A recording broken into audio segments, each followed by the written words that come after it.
Welcome, everyone. Thanks for joining today's call. During today's webinar, we're going to discuss the evolving challenges of vulnerability management, how security and IT teams can work together to stay ahead of threats, and the role automation plays in streamlining the vulnerability cycle. We'll also hear firsthand insights on best practices, real-world strategies, and lessons learned from implementing automation to improve security operations. We'll have plenty of time at the end of our session to answer questions, but feel free to pop into the Q&A tab on the right-hand side of your screen to send over any questions at any point today. So with that, we'll dive right in. First and foremost, I'm Melissa Whitcup. I'm a customer success manager at Tines and have the privilege of working with the LivePerson team. Tines is a no-code automation platform built with the mission of empowering your most important workflows. So Josh, do you want to give a quick introduction? Sure. Hi, I'm Josh McLaughlin. I'm a security engineer at LivePerson. Been here for about 2 years, a little over 2 years actually, and been working with Tines for the better part of that 2 years. So excited to be here. Awesome. Thank you, Josh. So moving forward, this is the agenda for today's call. We'll start off with going over the evolution of vulnerability management, strategies for staying ahead of emerging threats, and then we'll dive into a real live demo of automating the vulnerability management lifecycle. And then we'll go into overcoming challenges and building a unified security and IT ops strategy. And then we'll end with some Q&A. But before we dive right into our content, I would love to have everyone joining us today answer a quick poll. So with that, what is the biggest challenge your organization faces in vulnerability management? To answer the poll, on the right-hand side of your screen, there should be a poll section. Just pop in there, pick your top challenge, and hit submit.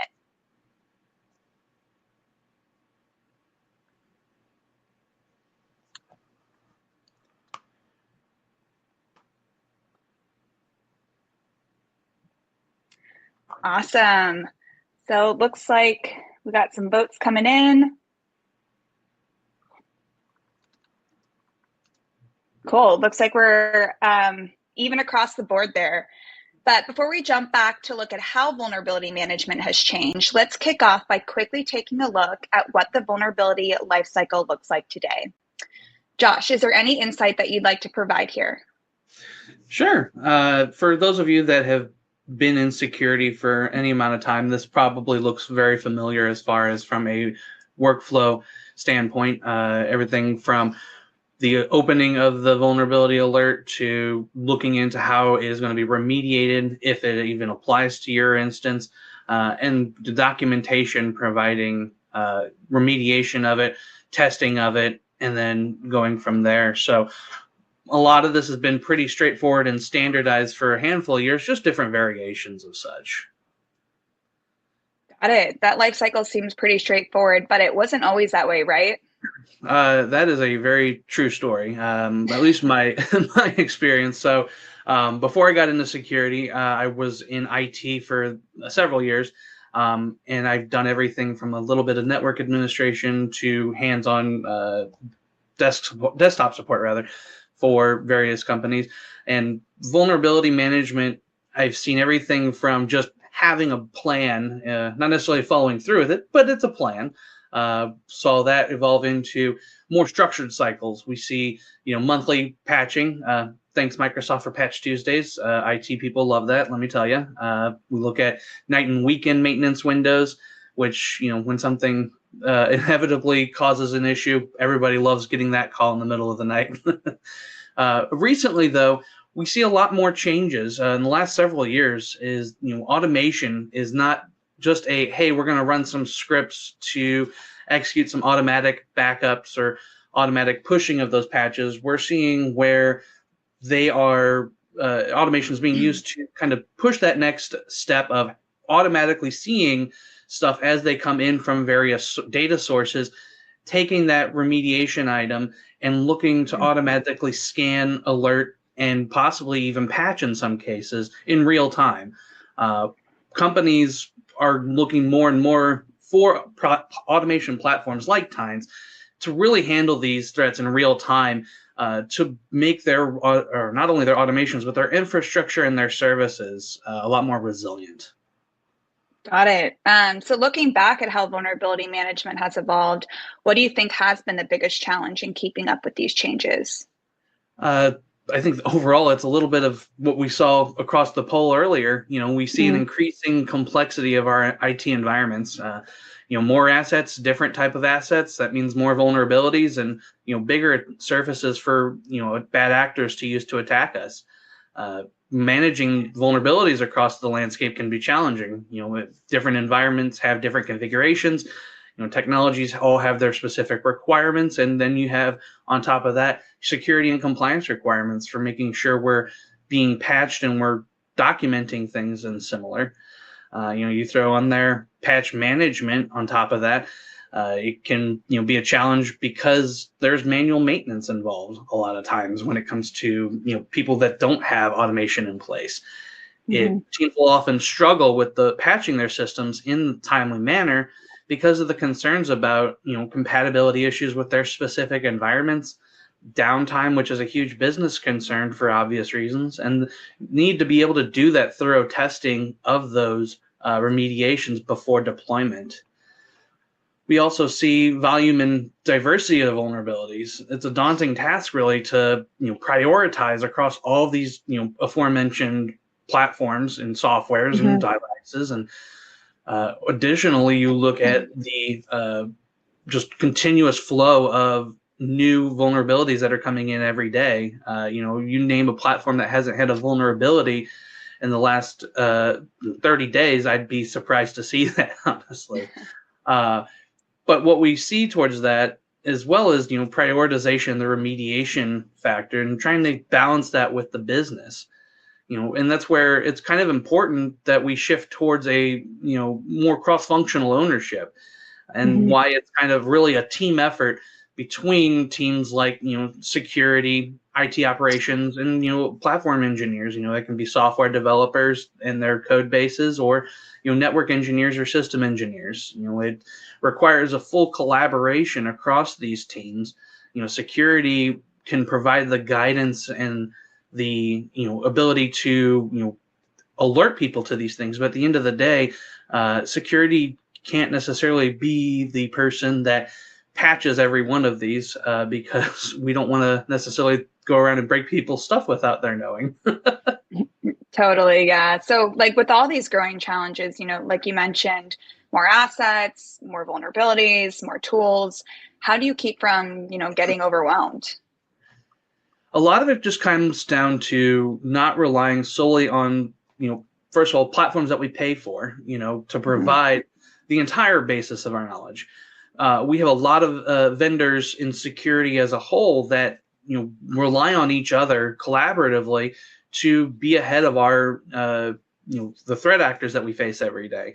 And that research is not only shared, but it's also collaborated with by the open source community, as they're seeing these in the wild. Security researchers don't necessarily just work for big companies. They're people that tinker at home to find the latest thing that they can break and report up into that. And we see that a lot with Mhm. bug bounty programs. And so while it's important that we as security individuals make use of the platforms that we pay for, obviously, it's Mhm. also important that we make sure that we aren't reliant on just one source or two sources that we pay for.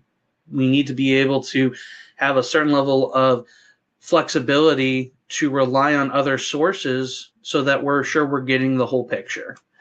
And so while it can be daunting there, with things like tines, it makes it pretty easy, because the what we see is that a lot of these platforms or these developers will have their own feeds that they'll provide security advisories from and such, and we'll cover that a little bit more in Mhm. detail later. The challenge with the third party vendor information, we see firewalls, appliances, niche platforms, they're not always consistent with their information or their standards of how they present that information. And so Mhm. being able to have a flexibility to take in raw data and manipulate it before it enters a ticketing system or in front of a pair of eyes to review it in a human readable format, for lack of better words, is really important. Furthermore, it's also important that, when you're looking at these things, you're setting realistic standards and goals. Working with our service owners to define achievable expectations. It's a very fancy way of saying, you have to work with these teams. It's unfortunately an environment where the importance is spread out. It's not something that just one team can handle, as we kind of talked a little bit about earlier. Documenting our institutional knowledge from non-security personnel to improve visibility into infrastructure. It's important that tribal knowledge is the fun word we like to use, is taking that knowledge and putting it down on paper so that future individuals can look for it, or if the person with that tribal knowledge is tied up with other things, somebody else can help fill that gap. And then finally, avoiding that the pitfall of security teams operating in a silo. Again, it's all about collaboration and teamwork. Security can help provide guidance and the rails for which we can do things, but at the end of the day, we have to rely on other individuals to be able to meet those goals at times. Totally. That makes complete sense. One thing we did mention a bit earlier that I'm sure everyone on the call can relate to is handling just the sheer volume and diversity of alerts coming in. So how does LivePerson approach prioritization? Prioritization, kind of comes down to the old adage of keep it simple, or keep it simple, silly, or whatever variation of that you want to use. For us, it starts, and with a lot of companies, it's important to start with what do you really want to tackle first. Focusing on critical and high severity vulnerabilities are obviously the really important things. Let's focus on those. Let's not say that medium and lows are not important. They are very important, but right now, let's stick a pin in that and come back to it. Let's not try to eat the whole elephant at once, if you will. You got to do it one step at a time. Another thing is assessing business impact. What patches are going to give us the best improvement with minimizing downtime? The best bang for the buck, if you will. If we can do a Windows security rollup patches that takes care of 10 vulnerabilities, well, why would we not do that and do it 10 individual patches? It just doesn't make sense. And then additionally, understanding the gaps in third-party vulnerability turnaround times, and then finding alternate methods for gathering intelligence on that. We look at if a vulnerability comes out and a intelligence platform doesn't have a lot of information currently, we check other platforms. This kind of ties back to the earlier point of not relying on a single source of truth, but the ability to be flexible enough to get it from multiple sources, because some places will have more information than others, and some will just update quicker than others. So we see that a lot. Got it. Thanks for sharing that. I'm sure a lot of people here on the call really benefited from that. I do want to switch gears just a little bit to transition into the next part of our session. So one of the main things that we are here to talk about today is how you've leveraged automation in your vulnerability lifecycle. Before we jump into what that looks like, I do want to ask for anyone on the call who may still be managing a full manual process. Before you started automating these processes, what was the biggest pain point for your team? Man, that's a great question, and I've seen this across a couple of companies I've worked at in the past, and so it holds true. Is at the end of the day, manual automation is just it works, but it's not great. The pain points really come down to, again, we talk about getting that consistent information across intelligence sources, taking the information from all of these different places and putting it into that standardized format to work with. That's important from not only a reporting perspective, but the more standardized you can have your input, the easier it is to quickly action on it, because you know where that information is going to be. Recording and tracking of what has or hasn't been addressed, and then the details around that. You see a lot of places where if things have been addressed, that's great. where's the document to show it's been addressed, so that we can, tell, auditors or our senior leadership team that we're doing what we're supposed to be doing. When we kind of look at this from a couple of different perspectives at LivePerson, we use the automation tools with Tines to combine a lot of these functions across multiple platforms and sources to be able to address a lot of these pain points. Real world example kind of ties into the CISA vulnerability intelligence workflow. This is something that I found in the Tines story library, and I imported it and kind of looked at it and like, hey, this is a great tool, and kind of tweak that to fit our use case, and additionally use that as kind of a inspiration for taking on some other automation opportunities for gathering that information, which we'll cover a little bit later. Definitely. Yeah, no, thanks for sharing that. And as your CSM, it's been really cool seeing how automation has really benefited you guys throughout our time together. I do think this is a great spot to pause and just do another poll check with our audience. What is the primary goal when looking to integrate automation into vulnerability management? And so for folks who tuned in after the first poll, you can navigate to the right-hand side of your screen, hit the poll tab, and then answer with your top response.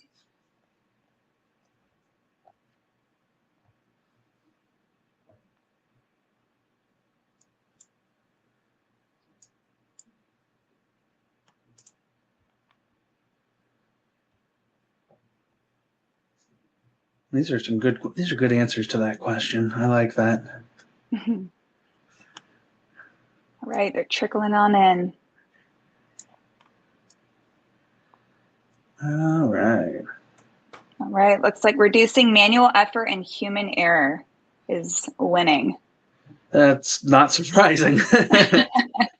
Error between keyboard and chair is a very real thing. Totally. Cool. Awesome. So now that we know what our audience's biggest automation goals are, I would love to dive into some automation in action. So Josh, can you show us what you and the LivePerson team have been working on? Yeah, absolutely. Let's see. Make sure I do the correct button pushes here. Oop, that's not the right one. I knew where this was earlier. They moved the button. Oh, there it is. I'm a professional, I promise. No, I'm kidding.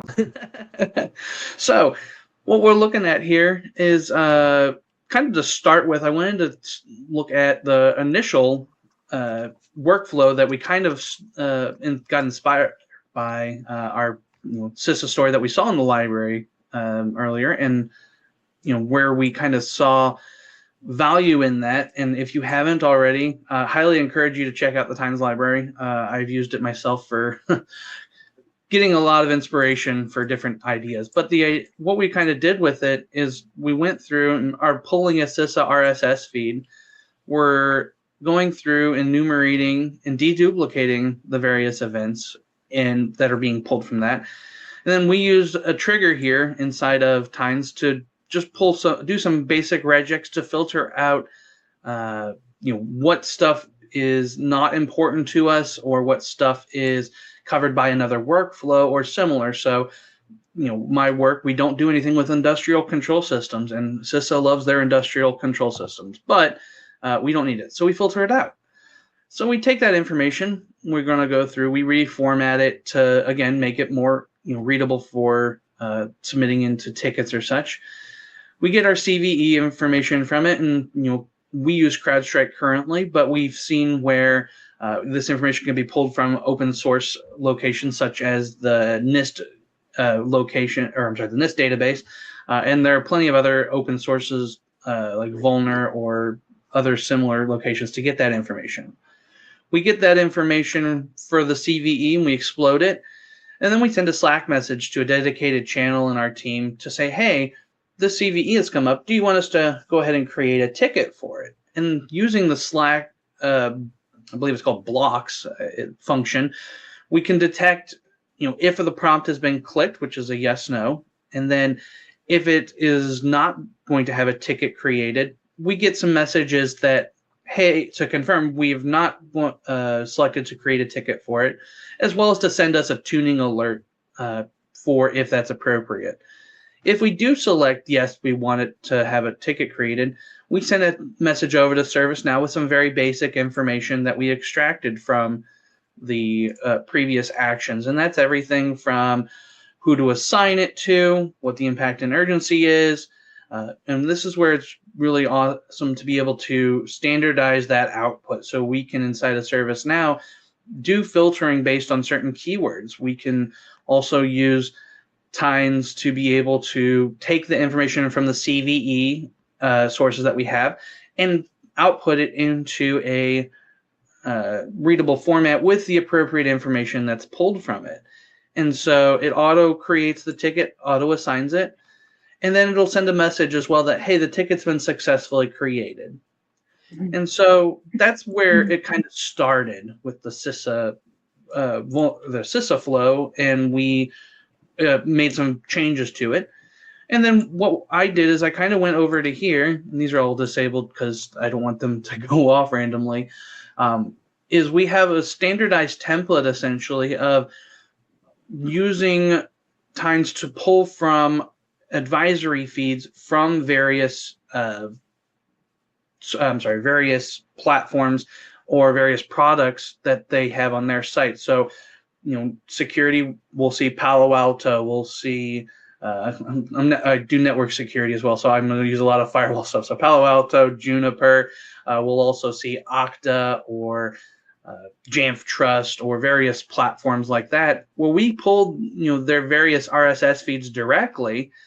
And again, it's a very just cut and paste operation, and it utilizes a lot of the same functions as before to get CVE information, extract it, and then create the ticket in ServiceNow as we see down below. Something that we're also working towards is the utilization of creating records inside of the Tines platform to be able to reference these in a more standardized format to make it querying what we have and haven't done on a per CVE basis a little bit more approachable versus having to dig through ticketing systems. So we're really excited to get into that more. Awesome. This is a solid workflow. Yes, it's been very great so far, and we're looking forward to continuing to build on this in a production environment. We actually will go through and we have about a dozen of this particular side of the workflow for various products. So you'll see a lot of ability to group actions together and, essentially, again, diversify where we're pulling that data from. So, but with that, I'm going to go ahead and stop sharing my screen. Amazing. It's always awesome to see the live automations. So thank you for walking us through that. Also, if you're curious to get a peek under the hood of Josh's story, you're in luck. The story is actually live in the Tines Story library. We'll be sending out a link with the recording tomorrow, so just keep an eye out on your inbox. So Josh, looking at this story, do you have any metrics you can share about the impact your team has seen since rolling this out? Yeah, absolutely. Metrics, of course, are always the important thing that leadership wants to know. So that's right.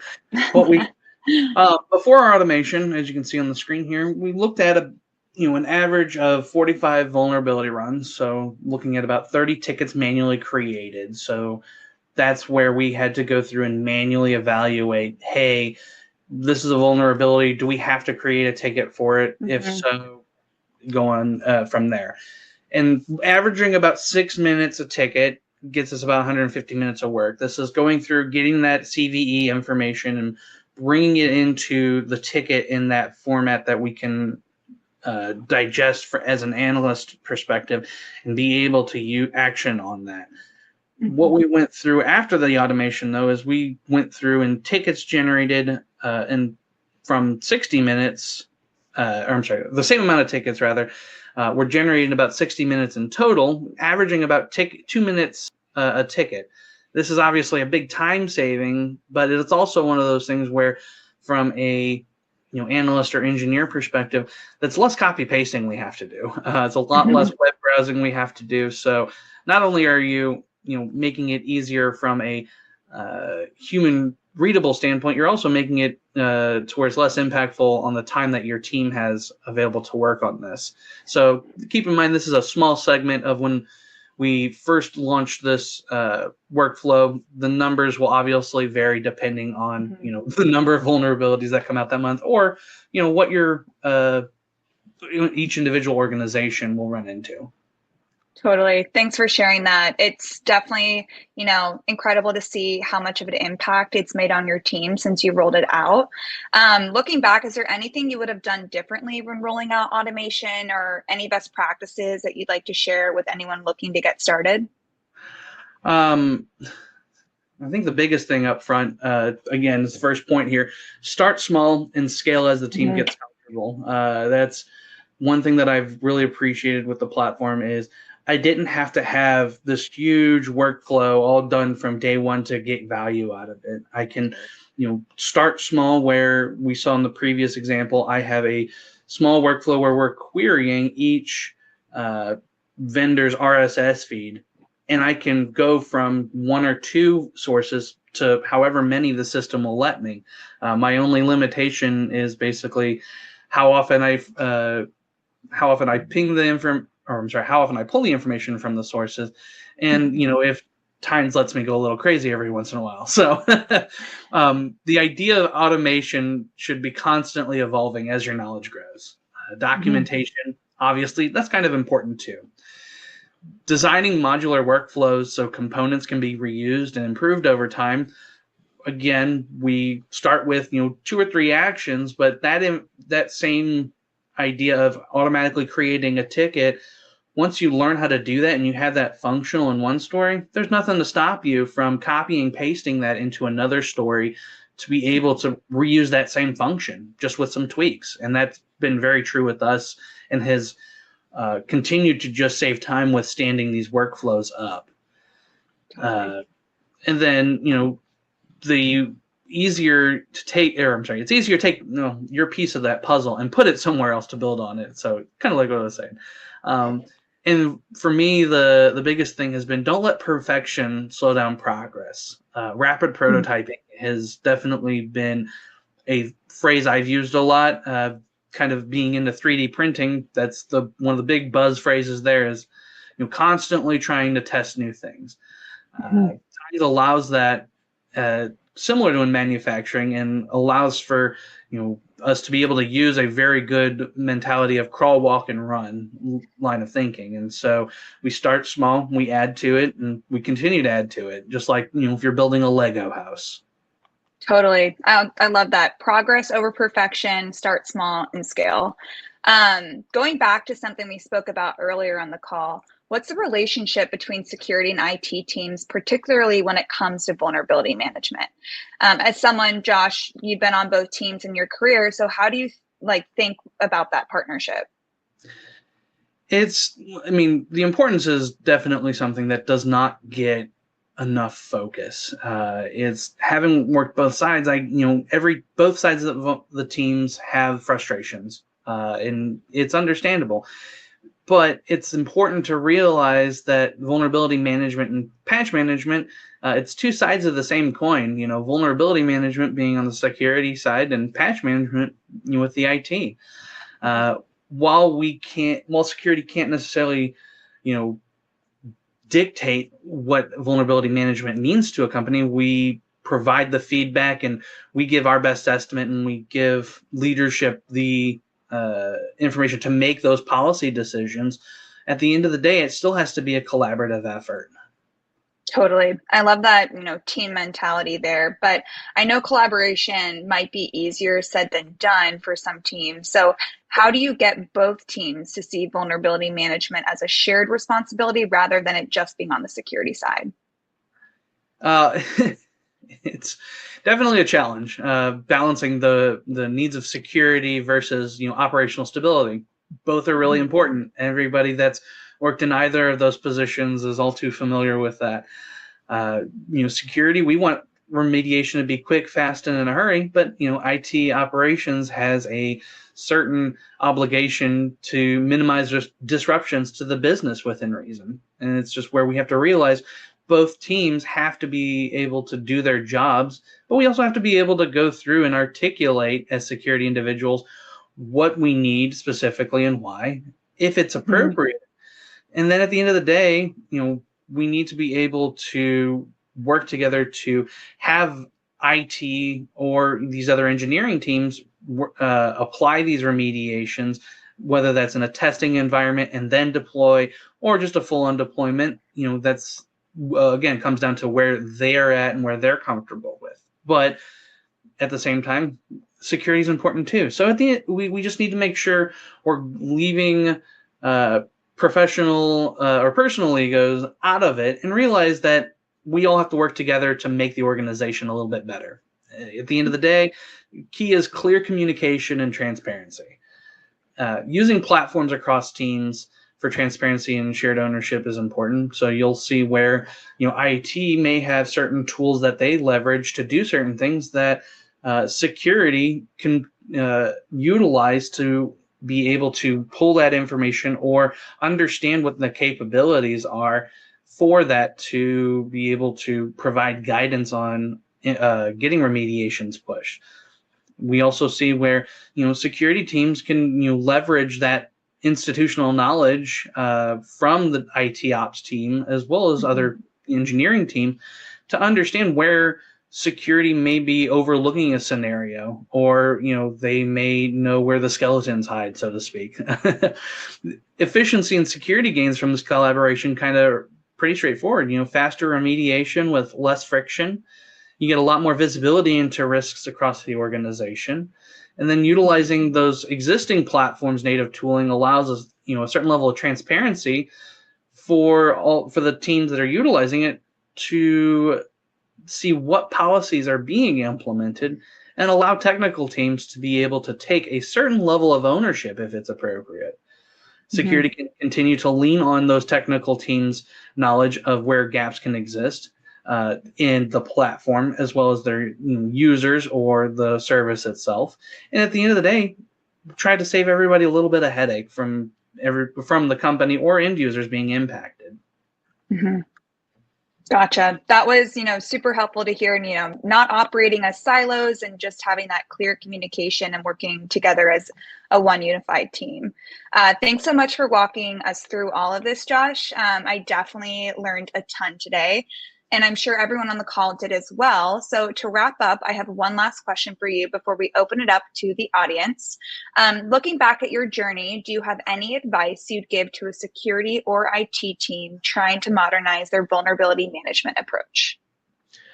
A lot of the stuff that we've kind of touched base on a little bit, and if there's anything, we'll reiterate it one more time just for people heading out the door.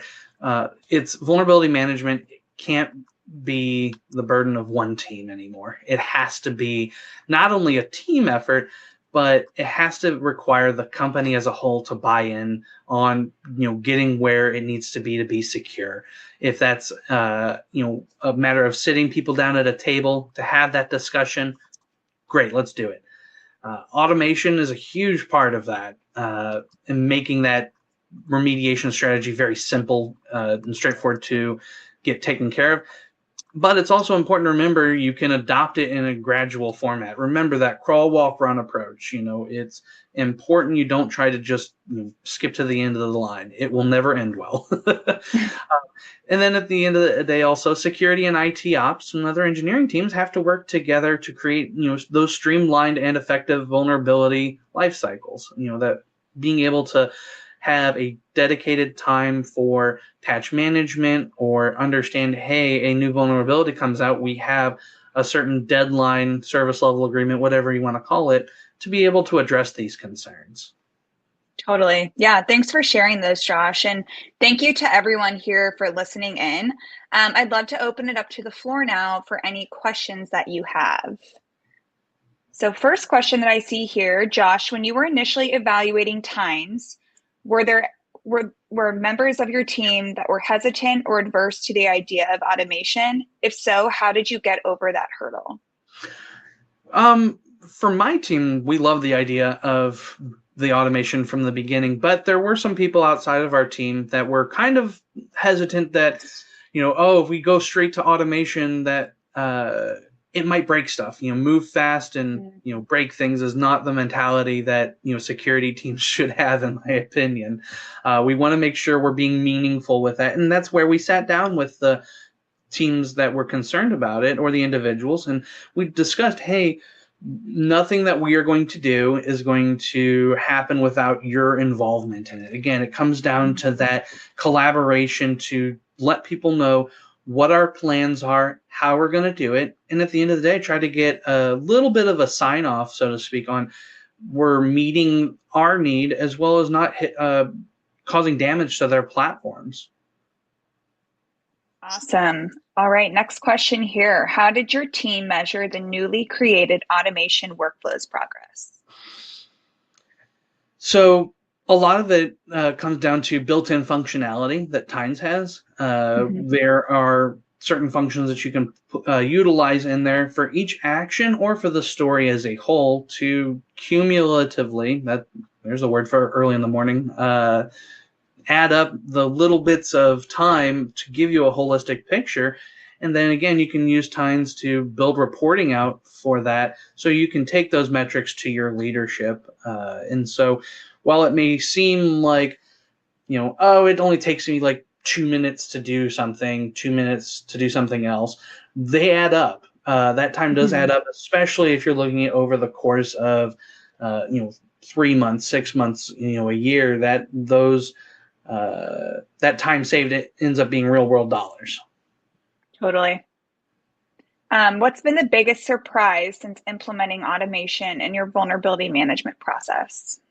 I think the biggest surprise for me has been the simplicity of it. The simplicity of implementing it from a platform perspective from Tines. I find that the running joke is, if it has an API, I can do something with it with Tines. I find that I'm having to go to my other vendors and basically have just like very serious discussions on why can't I have API access to certain things with your platform, even if it's just to pull alerting information. And that discussion is so important because not only from an automation standpoint, but from an alerting perspective of not everybody wants to sit and look at a platform dashboard all hours of the day when you could easily output that information into a workflow, have a whole bunch of information gathered, and then alert the security team. And that person who would be staring at the dashboard could be doing several other things. Totally. Yeah. No, that makes complete sense. And it's awesome to hear just how much implementing automation has been beneficial for you that you've been able to see. Next question here. How much time did your team get back after setting up these automated workflows? I mean, it kind of depends on the workflow. So we talk about we'll use the vulnerability management one in particular, since that's what we're here to talk about. That can average, I think we did the math, and it's roughly 15 minutes-ish, give or take, per person, just depending. Again, if they're a new person, it's going to take a little longer. If they're more experienced, it's going to be quicker. But again, gathering that information and putting it in that ticket.